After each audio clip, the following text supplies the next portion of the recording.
Assalamualaikum warahmatullahi wabarakatuh. Bismillahirrahmanirrahim. Alhamdulillahirabbil alamin. Wa bihi nasta'inu ala umuri dunya waddin. Wassalatu wassalamu ala asyrafil anbiya wal mursalin sayyidina Muhammadin khatamin nabiyyin wa ala alihi wa sahbihi ajma'in. Amma ba'du. Fala haula wala quwwata illa billahil aliyyil azim.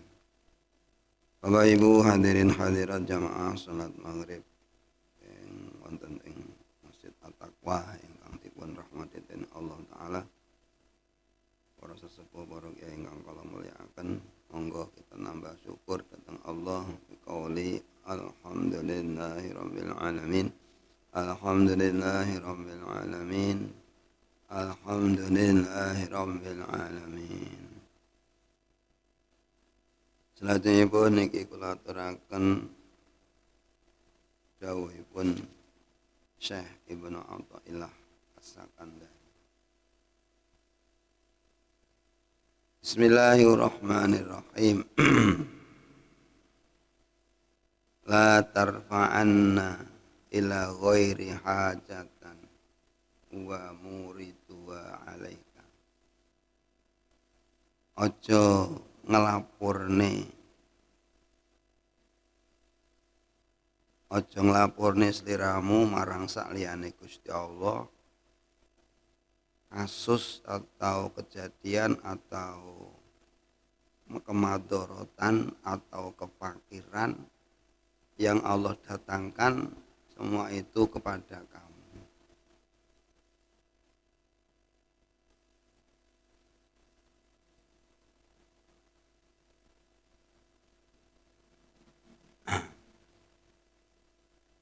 Panjenengan sering sambat niku tenggene liyane pangeran apa tenggene pangeran nek enek problem enten persoalan niku empane sambate pertama niki tenggene pangeran apa tenggene sesama manusia. Nggih, mergo kula jenengan niki duniane dunia manusia sing dikenal manusia sementara tidak terlalu mengenal Allah, maka spontan yang kita curhati, yang kita mintai pertolongan niki nggih sesama manusia. Tetapi ya nggak salah juga. Cuman wonten pengarahan saking Bayi Musonep, jangan kau sampaikan kepentingan apapun yang Allah mendatangkan kepentingan itu atau persoalan itu kepada sampeyan, jangan diberitahukan, jangan dicurhatkan kepada selain Allah.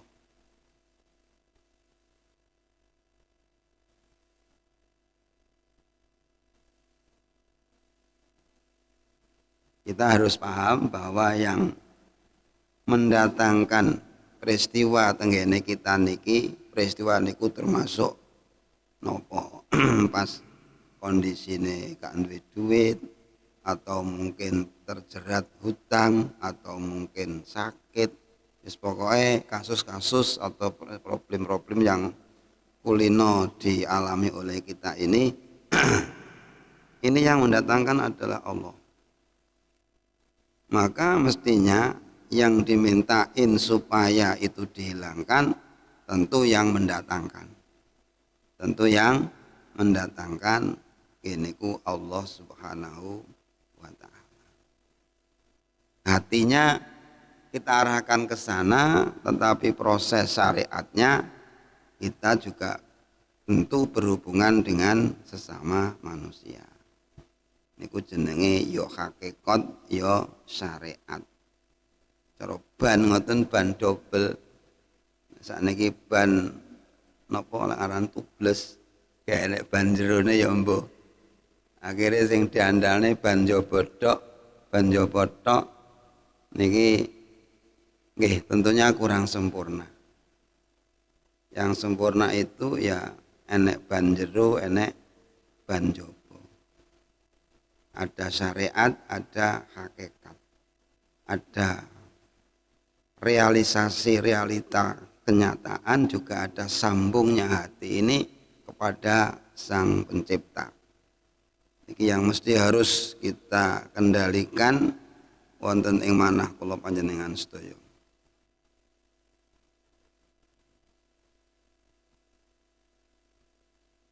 Fa kaifa yarfa'u ila ghairi makana huwa lahu wadi'an. Ya miskil dari musonep. Bagaimana seseorang melaporkan atau menyampaikan sesuatu kepada selain Allah, toh sesuatu ini yang meletakkan adalah Allah. Yang meletakkan adalah Allah. Yang menyampaikan peristiwa itu kepada kita adalah Allah. Makanya bahasa tenggene istighosah itu makana min nikmatin wa minallah bismillahi masyaallah la yasukul khaira illallah. Bismillah dengan nyebut asma Allah, maka min nikmatin sesuatu yang bersifat nikmat niku datang dari Allah. Bismillah masyaallah la yasrifu su'a illallah. Dengan nama Allah juga tidak ada yang bisa menghindarkan dari sesuatu yang tidak kita senangi kecuali Allah Subhanahu wa taala. Pokoknya sembarang Gusti Allah.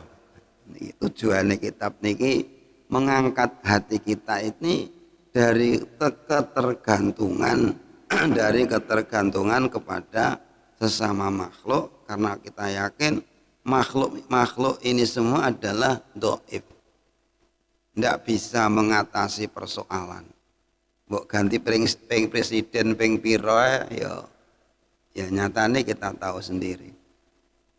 Nggak bisa mengatasi persoalan secara maksimal atau bahkan minimal. Justru kadang-kadang mendatangkan persoalan baru. Ya memang kita nyadarin memang sama-sama nggak punya kekuatan. Yang punya kekuatan itu hanya Allah Subhanahu wa taala. Cuman kalau Allah itu akan memberikan pertolongan kepada hambanya itu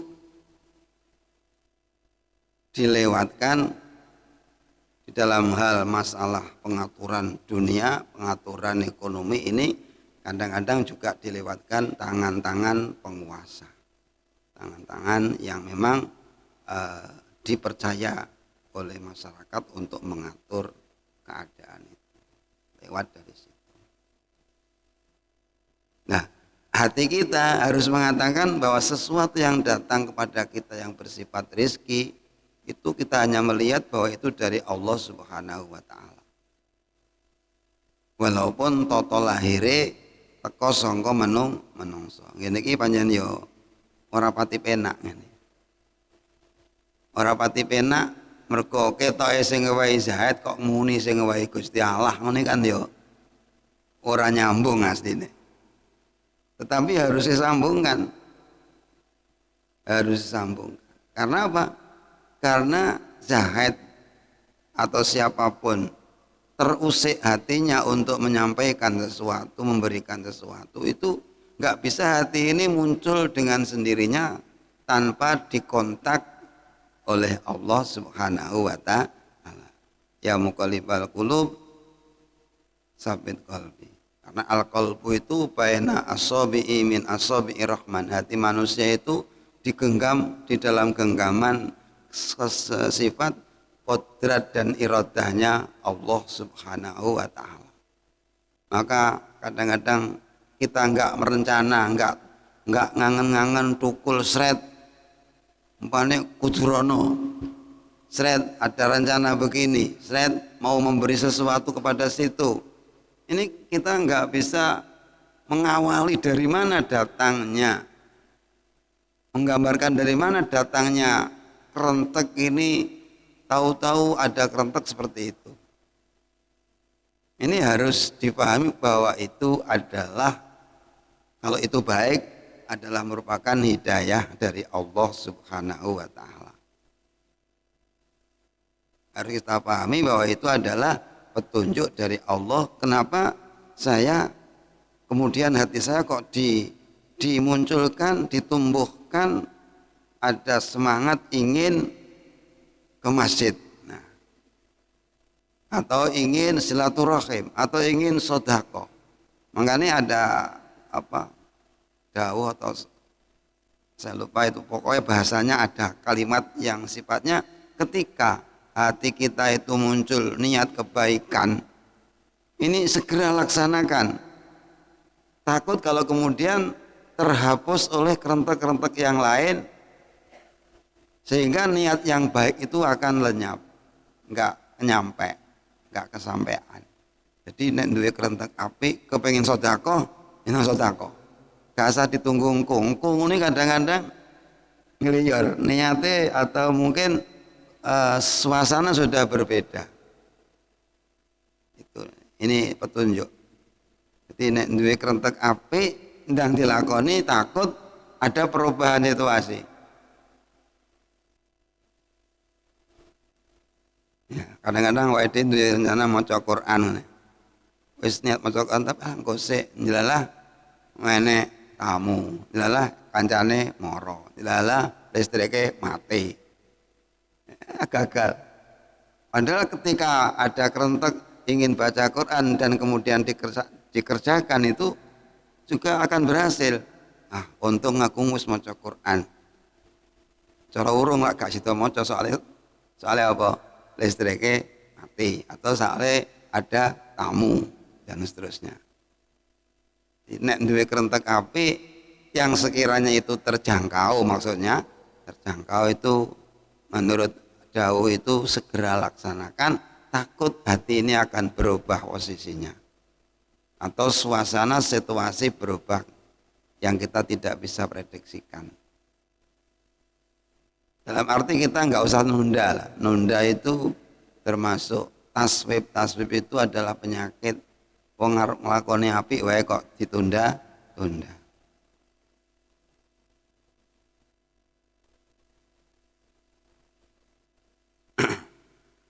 Nah, kalau kemudian kita dan pandang dari sisi lain, mengapa kita harus menyampaikan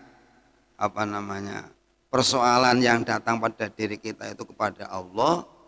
Ini karena ya kita tentu malulah gitu, kepada Allah ketika kita yang nguji Allah, yang berikan PR Allah, kok kemudian kita sambate nenggone liyane Gusti Allah.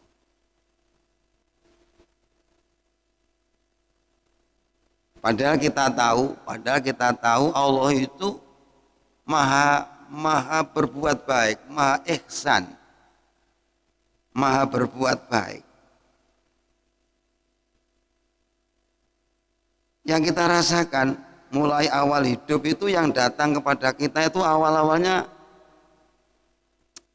kebaikan Allah atau keburukan Allah. Artinya awal dhewe niki diperlakukan enak oleh Allah atau diperlakukan tidak enak oleh Allah awal-awal perjalanan manusia ini.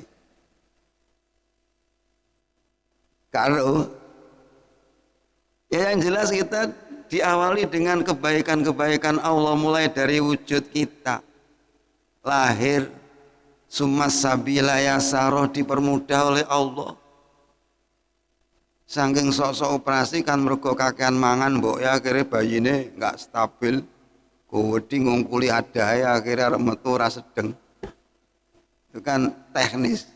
Tapi kalau menurut Al-Quran itu summas sabila yasaroh, lahir kita dari perut ibu kita itu dipermudah oleh Allah, diperlancar oleh Allah. Penataan untuk lahir ini sendiri sudah subhanallah sangat indah dan antik dan luar biasa.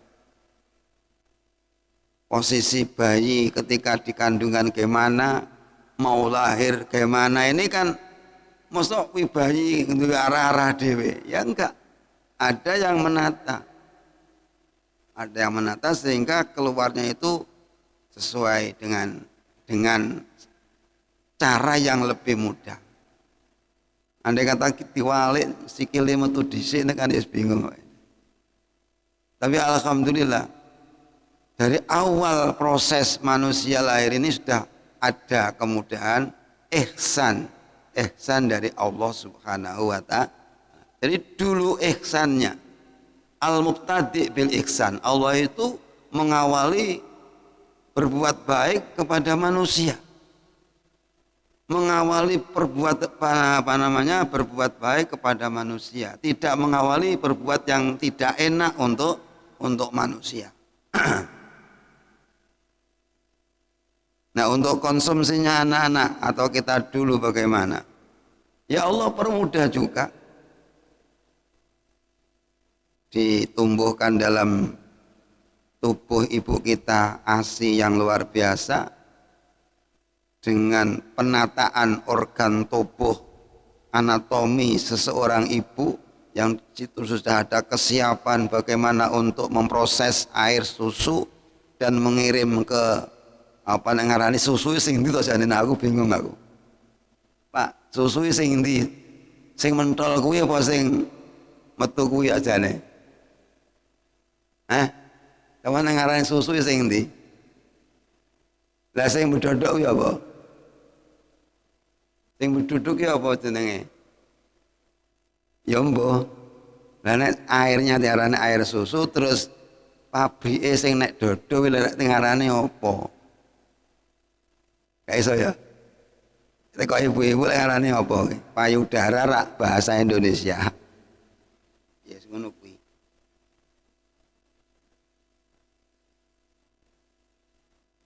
Ini kalau kita mau telusuri itu rasanya kita nggak pantas sambat kepada selain Allah karena Allah itu mulai awal kita hidup ini sudah banyak berbuat baik kepada kita. Lu enek gak enak kok sambat menenggone Pak D sapa ngene kan ya jenenge gak diisin karo Gusti Allah. Wong sing suka memberi kebaikan itu Allah, nalika gak pati enak sambatmu kok ora nenggone kok gak duwe izin karo Gusti Allah. Gitu. Loh, ngeten iki berpikir ngeten iki Bapak Ibu. Kalau enggak dituntun ulama sing muni iki lho ora iso. Sama nanti mikir ngoten pokoknya aja. Tahun duwe angen-angen ngono ki pokok. Mbok angen-angen kur duwe. Alhamdulillah saya pengen duwe berarti saya pengen uripnya.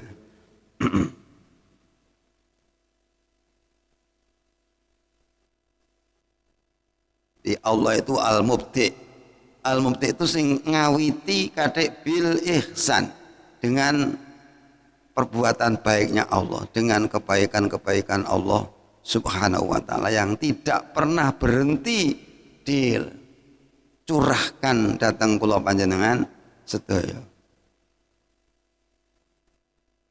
Makanya ketika dalam perjalanan kita ketemu dengan hal-hal yang sifatnya itu menyakitkan, menyusahkan, menggelisahkan, niki mestinya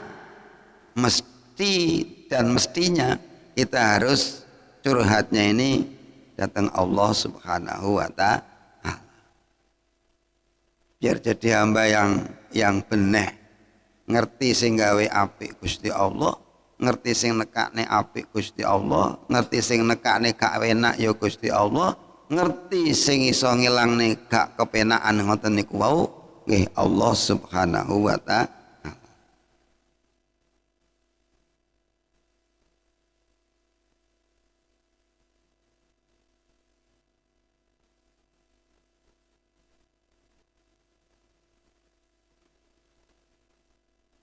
Ini ki noto hati.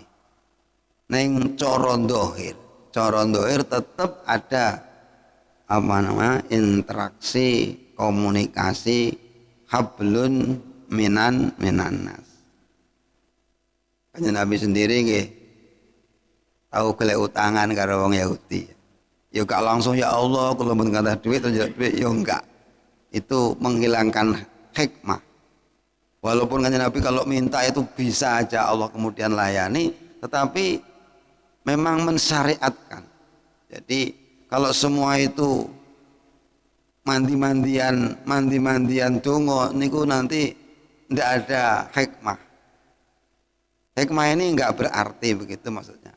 Padahal Allah itu menciptakan sesuatu pasti mengandung hikmah.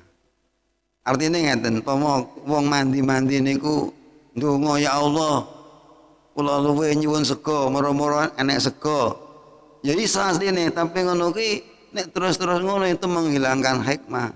Untuk apa Allah kemudian membuat air? Untuk apa Allah membuat api? Untuk apa Allah membuat jenis macam-macam tumbuh-tumbuhan? Kalau tidak itu kemudian diproses menjadi sebuah sesuatu yang manfaat untuk manusia. Kan berarti muspro. Ini artinya menghilangkan hikmah. Walaupun para wali itu subhanallah, donga niku dilayani karo Gusti Allah. Tapi ya enggak terus ndonga amrih enake urip ya enggak. Ya Allah kula nyuwun sega, duduk sega, ya Allah kula nyuwun duit, sega duit ya tidak. Itu tidak seperti itu. Tetap berlaku sebagaimana lazimnya manusia, bersyariat. Karena kalau seperti itu akan kehilangan banyak hikmah. Ketika kanjeng Nabi perang itu sajane pomone gak usah dibantu sahabat, kalau kanjeng Nabi itu mau minta hanya agar Allah itu menghancurkan kafir seberapapun dihancurkan, bahkan malaikat siap menolong, mau ngebruk nih gunung nih orang Taif. Loh ya enggak gitu dong. Kalau enggak ada perang kan tidak ada perjuangan, tidak ada orang yang mati yang kemudian mati syahid. Kalau semua dongo itu enggak ada hikmah. Jadi memang ada proses. Ya sekali-kali perpete ngangkuh ya dongo lah kayak ditokne gitu. Sing duwe dongo mandi-mandi ngoten niku baru kemudian nek wis gak ngatasi biasane istilahnya senjata pamungkasnya ini dikeluarkan. Ketika perang melawan Belanda misal, cara ndoir kan ya nggak nutut dong Indonesia punya apa, tapi kiai-kiai subhanallah ini sudah tidak asing lagi cerita tentang kehebatan para ulama dongane mandi.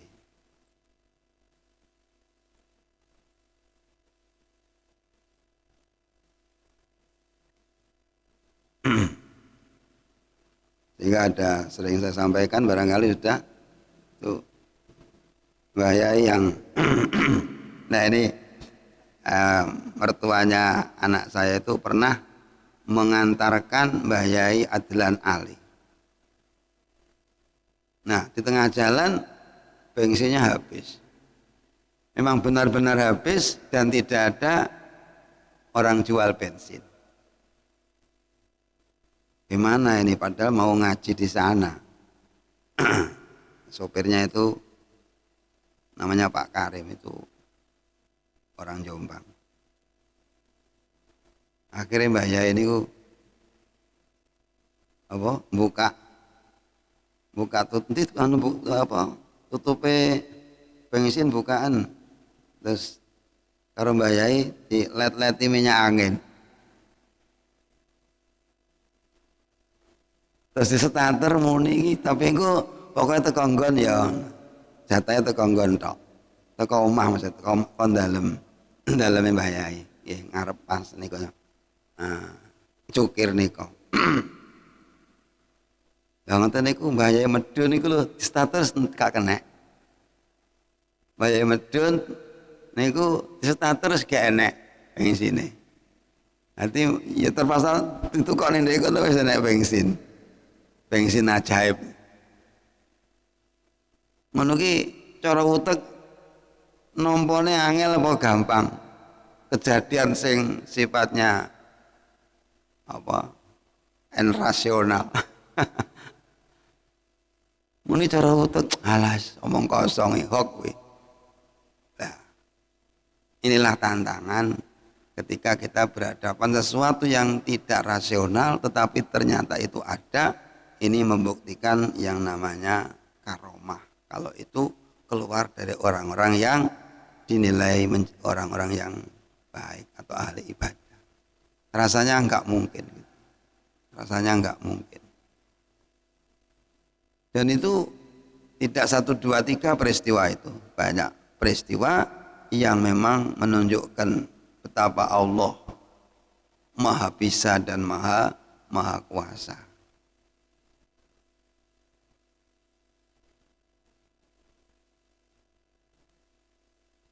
Peristiwa yang dialami oleh Nabi Musa alaihissalam ketika dikejar-kejar Fir'aun, ya mereka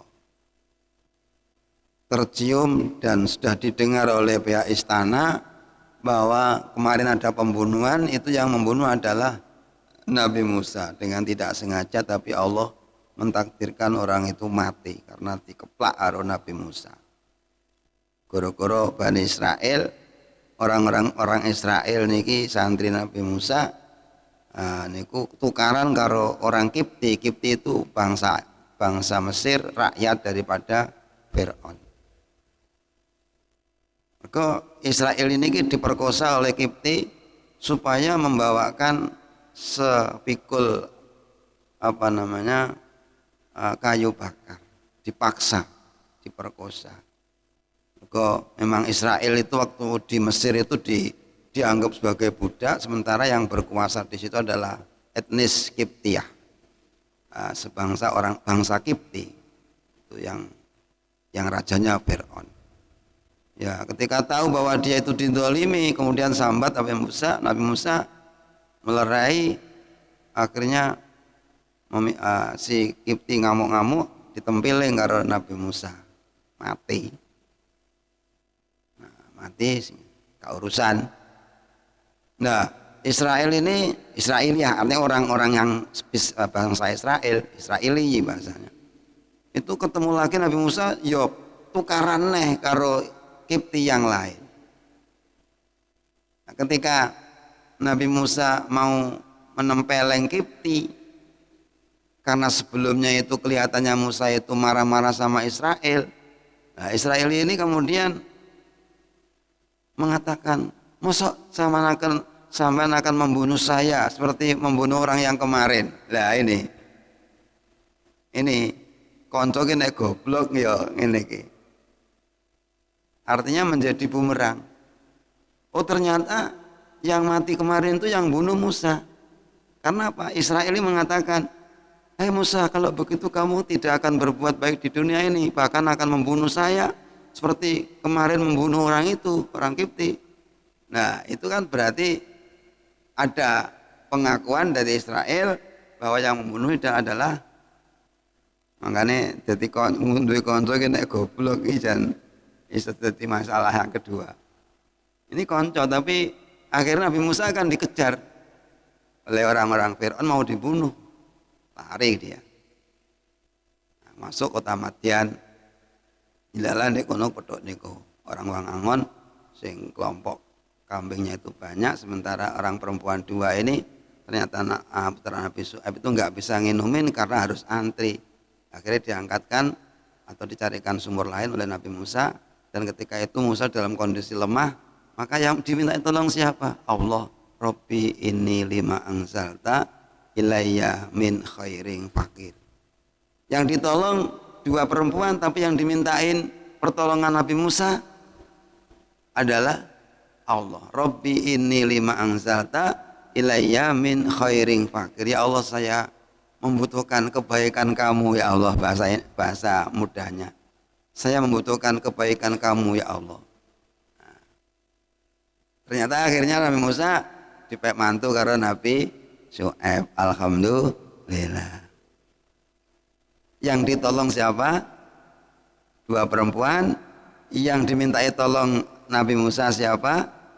Allah Subhanahu wa ta'ala. Inilah yang mesti harus kita tiru sikap Nabi Musa alaihissalam. Kata mugi-mugi manfaat maslahah fid dunya wal akhirah. Al-Fatihah.